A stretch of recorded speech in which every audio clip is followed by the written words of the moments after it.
Hello dears, welcome to our channel. உங்கள் பேபிஸ்க்கு super டேஸ்ட்டில் ஒரு லஞ்ச் பாக்ஸ் ரெசிபி பார்க்கலாமா? குக்கரில் ஒரு 4 டேபிள் ஸ்பூன் ஆயில் ஆட் பண்ணிக்கலாம்.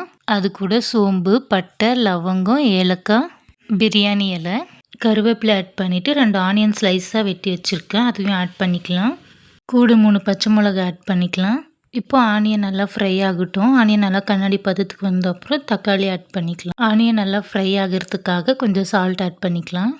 தக்காளி நல்லா வதங்கினதுக்கப்புறம் ஃப்ரெஷ்ஷாக வீட்டில் அரைச்ச இஞ்சி பூண்டு பேஸ்ட் 1/2 டீஸ்பூன் ஆட் பண்ணிக்கலாம்.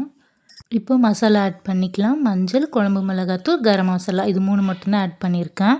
இப்போ மசாலாவில் பச்சை வாசனை போகிற அளவுக்கு ஒரு 2 மினிட்ஸ் சாட்டே பண்ணிவிட்டு உப்பு தேவையான அளவுக்கு ஆட் பண்ணிக்கலாம். புதினா ஆட் பண்ணி நல்லா மிக்ஸ் பண்ணிக்கலாம்.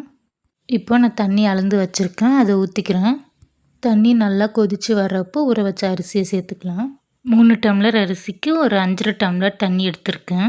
அதே 6 டம்ளர் தண்ணி ஊற்றினா குழைவாக வந்துடும், உதிரி உதிரியாக வராது.